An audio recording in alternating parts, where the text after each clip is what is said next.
इससे पहले ना किसी ने सुनी, ना किसी ने देखी इतनी सटीक भविष्यवाणी। चाल चक्र। नमस्कार, बहुत स्वागत है आपका। आप देख रहे हैं चाल चक्र और मैं हूं आपके साथ शैलेंद्र पांडे। आज हम बात करेंगे मन की एक विशेष अवस्था के बारे में जिसे कहते हैं वैराग्य।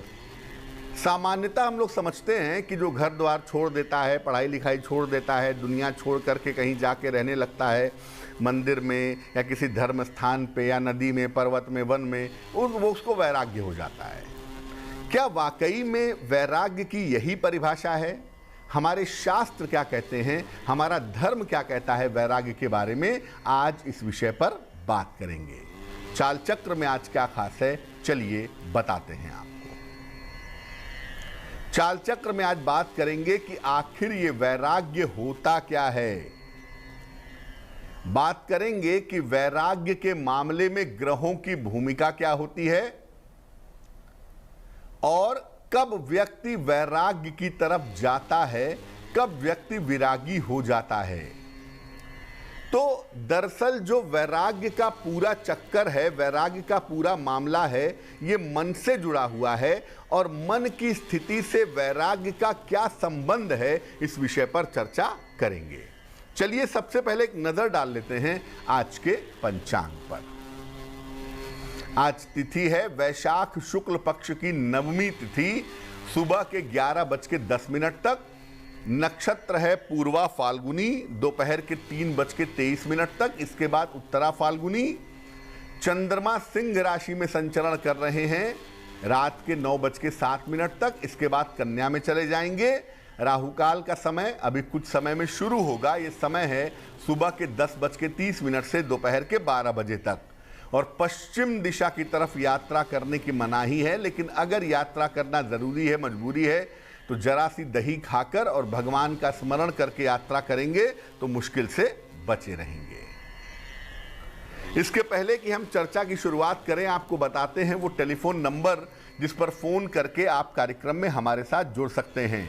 हमारा नंबर है 0120-480-7333, 0120-4807-333। सबसे पहला प्रश्न ये है कि वैराग्य होता क्या है। मन की कौन सी अवस्था है जिसको वैराग्य कहते हैं? देखिए, मानव का जीवन जुड़ने और टूटने से चलता रहता है। आपके जीवन में कोई अच्छी चीज आई, कोई चीज जुड़ी, आपका विवाह हुआ, संतान हुआ, मकान हुआ, ये चीजें आपकी जिंदगी में जुड़ी, इसे कहते हैं राग। राग माने जिस चीज के आने से आनंद आए, अच्छा लगे, उसे कहते हैं राग। और बहुत सारी चीजें टूटती रहती हैं। किसी का देहांत हो गया, बिजनेस में नुकसान हो गया, कोई चीज जीवन से जाती है, टूटती है, इसे कहते हैं विराग। इसी विराग को वैराग्य कहा जाता है। राग मतलब आनंद, संसार में लिप्तता, और जब आप इससे अलग हो जाते हैं तो इसे कहते हैं वैराग्य।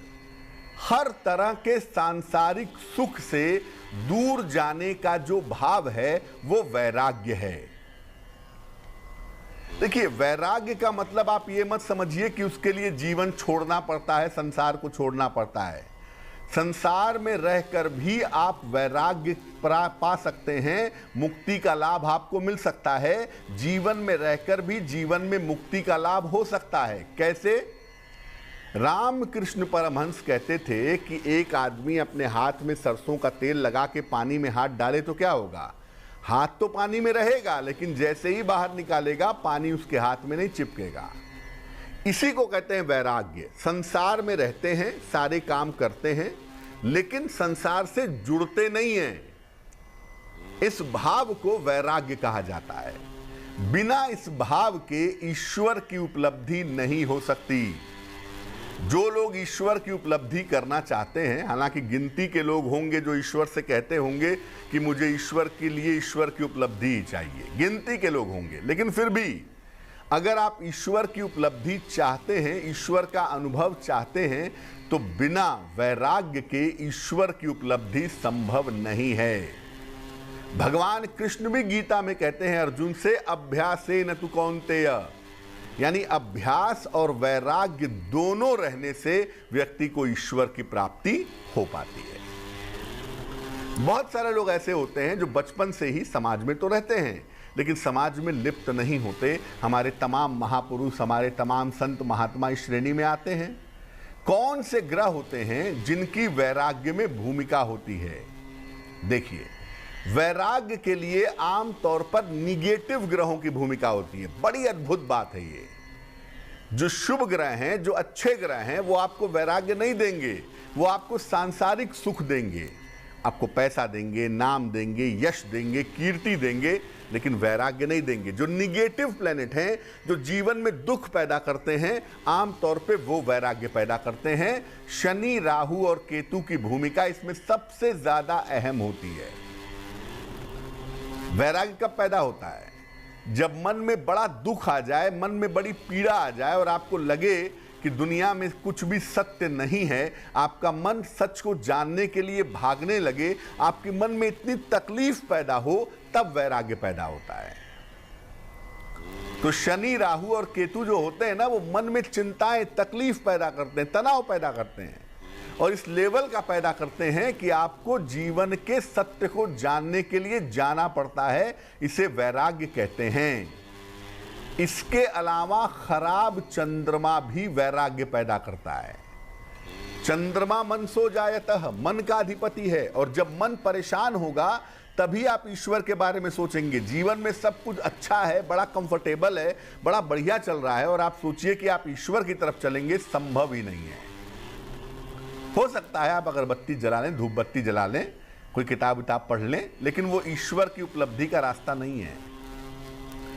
कुंडली का चतुर्थ, अष्टम और द्वादश, चौथा खाना, आठवां खाना और 12वां खाना, ये जो 3 खाने हैं, इन्हें हम कहते हैं मोक्ष का खाना।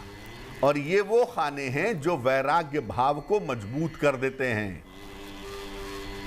जल और अग्नि तत्व की जो राशियां हैं, ये वैराग्य की प्रचंड राशियां मानी जाती हैं। जल तत्व की 3 राशियां, कर्क, वृश्चिक और मीन। कर्क राशि के लोग, वृश्चिक राशि के लोग और मीन राशि के लोग बहुत जल्दी ईश्वर की तरफ जाने की कोशिश करते हैं। इसी तरह से मेष, सिंह और धनु वाले भी ईश्वर की तरफ जाने की कोशिश करते हैं, थोड़ा कम करते हैं, लेकिन करते ये भी हैं। ये 6 राशियां बड़ी इंपॉर्टेंट होती हैं जब हम किसी के वैराग्य वाले पार्ट को डिसाइड करते हैं तब। अब कब व्यक्ति वैराग्य का वरदान पाता है? कब ऐसा होता है कि व्यक्ति वैरागी हो जाता है? कब ऐसा होता है कि संसार में रहकर भी संसार से दूर हो जाता है? कुंडली में चंद्रमा अगर खराब होगा तो आप वैराग्य के रास्ते पे जरूर चलेंगे, आज नहीं तो कल। पीड़ित चंद्रमा, खराब चंद्रमा मन की ऐसी परीक्षा लेता है कि व्यक्ति को सत्य खोजने का भूत सवार हो जाता है। चंद्रमा का संबंध कुंडली में चतुर्थ, अष्टम या द्वादश भाव से अगर बन जाए तो ऐसी स्थिति में भी वैराग्य की, अध्यात्म की संभावना बन जाती है। अगर कुंडली में नवम भाव, जिसको धर्म भाव कहते हैं, इसका स्वामी मजबूत हो जाए तो ऐसे गुरु मिलते हैं, ऐसे मार्गदर्शक मिलते हैं जो आपको वैराग्य के रास्ते पे सही तरीके से ले जाते हैं। अगर कुंडली में केतु प्रभावशाली हो जाए तो ऐसी दशा में भी देखा गया है कि व्यक्ति वैराग्य की तरफ जाता है। और कभी कभी ऐसा होता है कि जिनका जन्म अमावस्या या पूर्णिमा को होता है, वो जन्म से ही वैरागी होते हैं। आप देखिए, भारतवर्ष में तमाम ऋषियों, महात्माओं, संतों का, भगवान का जन्म अमावस्या या पूर्णिमा को ही हुआ है, क्योंकि इसमें चंद्रमा की स्थिति बहुत इंपॉर्टेंट होती है। अब बहुत सारे लोग ऐसे हैं जो कुछ समय तक तो वैराग के रास्ते पे चले, पूजा की, साधना की, अपने मन को ईश्वर की तरफ ले गए, लेकिन कुछ दिनों बाद सब छोड़ करके वापस दुनिया में लौट आते हैं। ऐसा कब होता है? अगर कुंडली में शुक्र की भूमिका मजबूत हो जाए तो आदमी वैराग्य में चला भी जाए तो बहुत दिन टिकेगा नहीं, वापस तो आएगा ही।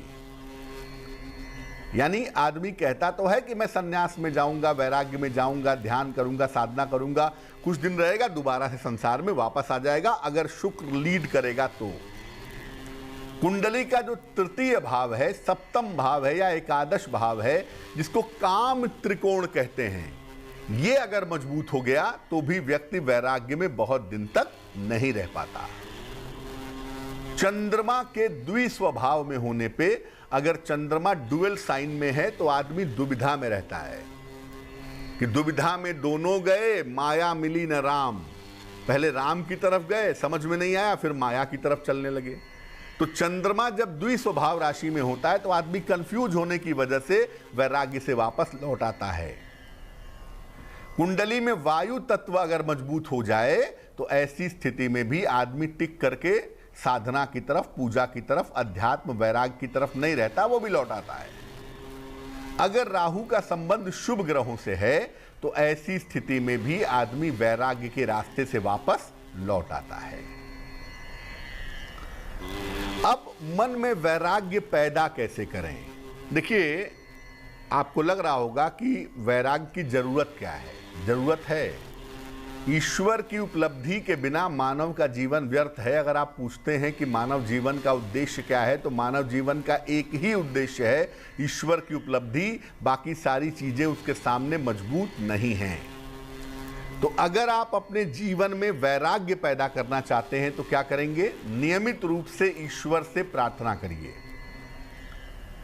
क्योंकि ये राग भी वही देते हैं और विराग भी वही देते हैं। ये संसार भी उनकी कल्पना ही है। तो राग के स्वामी भी ईश्वर और विराग के स्वामी भी ईश्वर। तो ईश्वर से नियमित रूप से प्रार्थना करिए। संगति, खान पान और सोच का ध्यान रखिए। जब भी समय मिले कीर्तन जरूर करिए। खूब भगवान का नाम लीजिए, खूब भगवान का मंत्र पढ़िए, खूब कीर्तन करिए। और याद रखिए, वैराग्य एक दिन में पैदा नहीं होता। एक ही दिन में चमत्कार की आशा मत करिएगा। जब आप लगातार अभ्यास करेंगे तब ईश्वर की तरफ जाने का एक भाव आपके मन में पैदा होगा। ये एक दिन में बिल्कुल पैदा नहीं हो सकता। तो वैराग्य का जो भाव है, शास्त्र कहता है कि ये भाव दो तरीके से पैदा होता है। एक तो पूर्व जन्म के संस्कारों की वजह से, और दूसरा ये भाव पैदा होता है किसी सद्गुरु की कृपा की वजह से। तो आप अपनी तरफ से प्रार्थना करते रहिए ईश्वर से। या तो वो आपके संस्कार डेवलप कर देंगे, या तो आपके जीवन में कोई ऐसे गुरु आएंगे जो आपके मन में वैराग्य का भाव प्रबल करेंगे। वक्त एक छोटे से ब्रेक का है, लेकिन ब्रेक पर जाने के पहले जान लेते हैं कि आज की जिज्ञासा क्या है। आज की जिज्ञासा है कि क्या सन्यास में घर द्वार का त्याग करना जरूरी है? जो लोग सन्यास में घर द्वार छोड़ देते हैं, क्या वो सही करते हैं? इस महत्वपूर्ण प्रश्न का उत्तर देंगे एक छोटे से ब्रेक के बाद।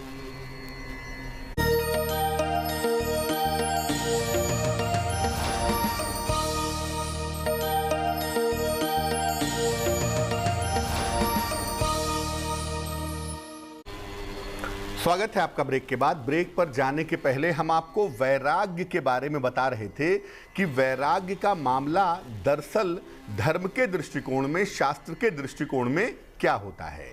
इस समय एक दर्शक जुड़ रहे हैं हमारे साथ पटना से, उनसे बात करते हैं। बताइए। हेलो जी नमस्कार, बताइए। नमस्ते पंडित जी। जी, अपने बेटी के बारे में पूछना था। बेटी की डेट ऑफ बर्थ बताइए, जन्म की तारीख। 25 जुलाई 1996। समय बताइए। रात को 10:46, जन्म स्थान चितरंजन। जी पूछिए, क्या प्रश्न है? पंडित जी, उसकी अभी तक सर्विस नहीं हुई है, फॉर्म भर रही है, हो नहीं रहा। तक होगा और शादी कब तक होगी? और किस साइज में लड़का देखना ठीक होगा? अब कब तक शादी होगी?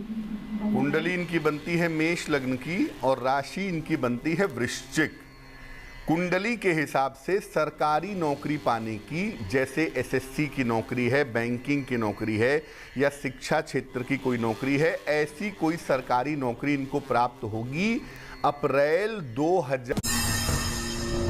इससे पहले ना किसी ने सुनी, ना किसी ने देखी इतनी सटीक भविष्यवाणी। चाल चक्र। स्वागत है आपका ब्रेक के बाद। ब्रेक पर जाने के पहले हम आपके प्रश्न के उत्तर दे रहे थे और वैराग्य के बारे में चर्चा कर रहे थे। बात अब आपके राशियों की करेंगे, आपके प्रश्न का उत्तर भी देंगे, लेकिन उसके पहले स्वस्थ रहने के सरल उपाय निरोगी भाव में। देखिए, पुदीने का यानी मिंट लीव्स का प्रयोग हमेशा संतुलित करना चाहिए। पुदीना खाइए, बहुत सारे लोग पुदीने की चटनी आम के साथ खाते हैं, बिल्कुल खाइए, शरबत में लीजिए, कोई दिक्कत नहीं है, लेकिन बहुत ज़्यादा पुदीने का प्रयोग मत करिए।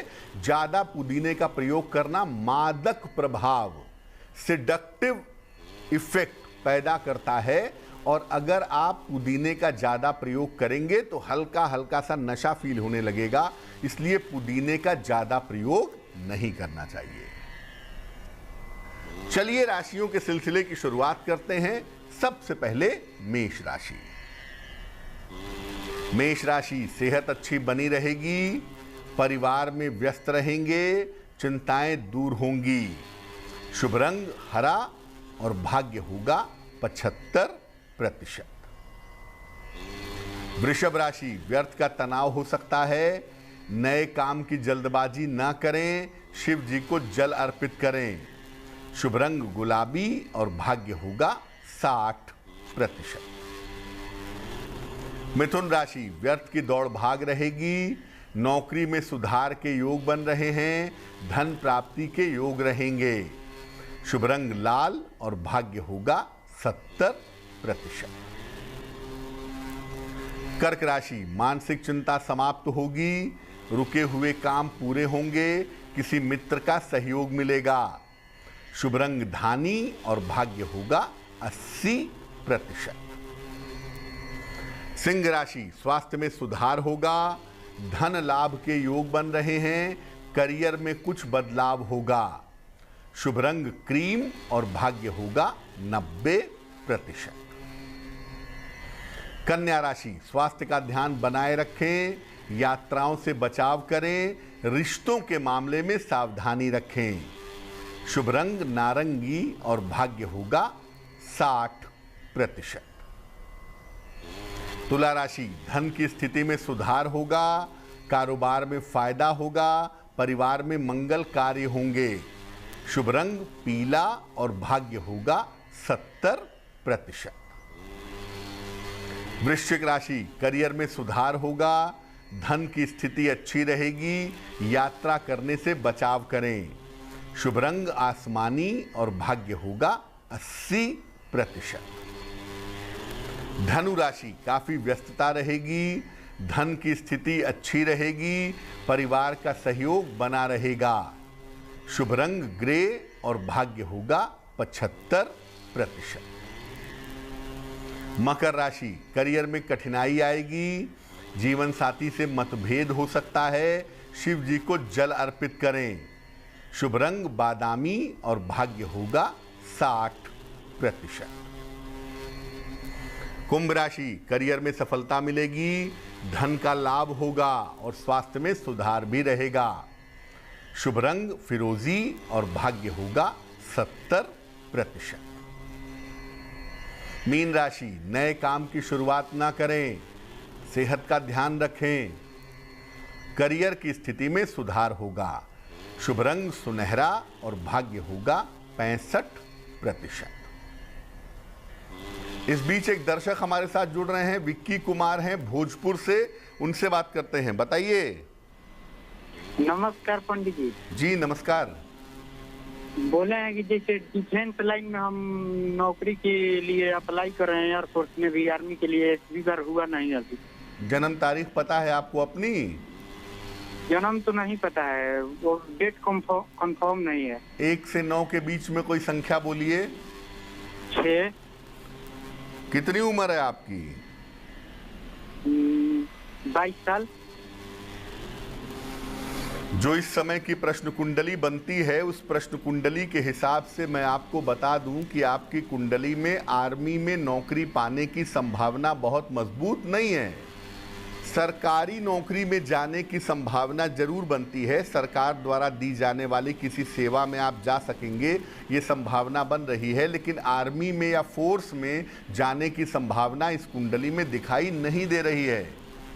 जहां तक आपके बेहतर करियर का प्रश्न है, आपका बेहतर करियर 2023 में शुरू होगा अप्रैल के बाद, और 2023 में अप्रैल के बाद आपको बेहतर नौकरी मिल जाएगी।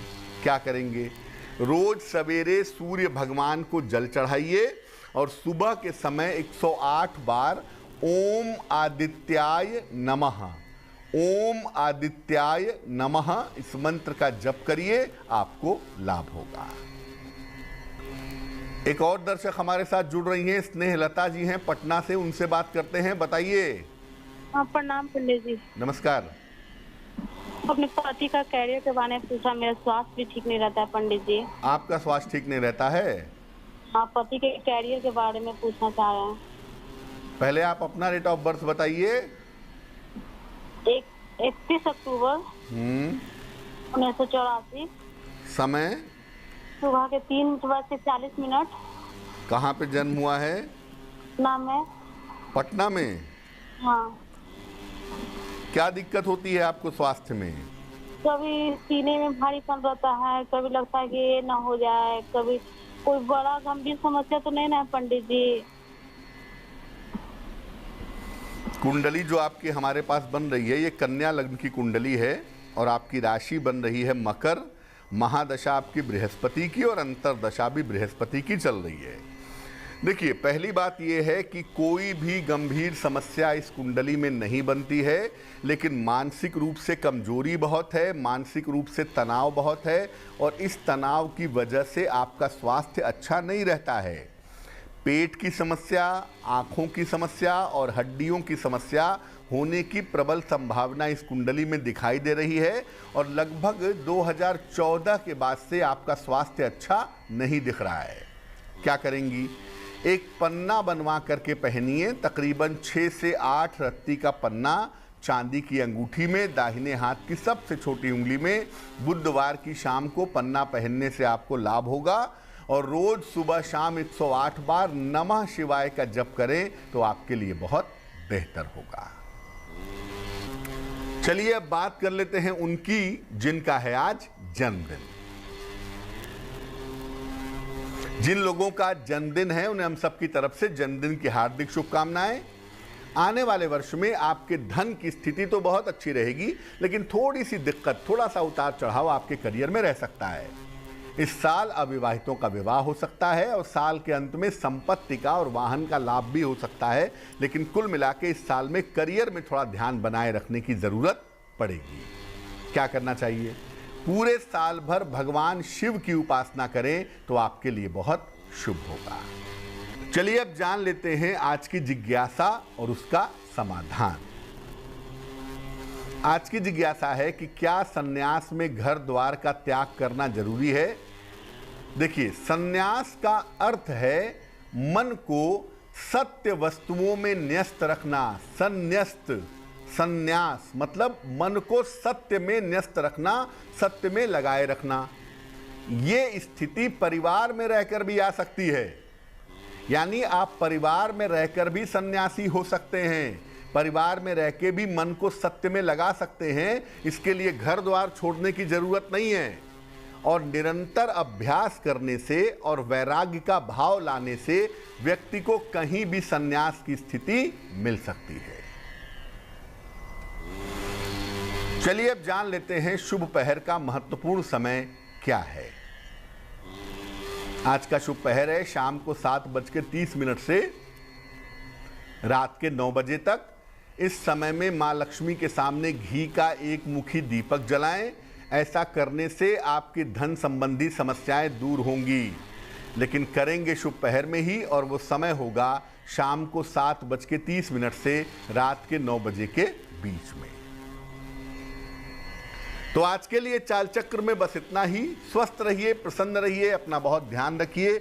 मुझे दीजिए इजाजत और आगे जरूर देखिए रिश्तों की कहानी संजय सिन्हा के साथ।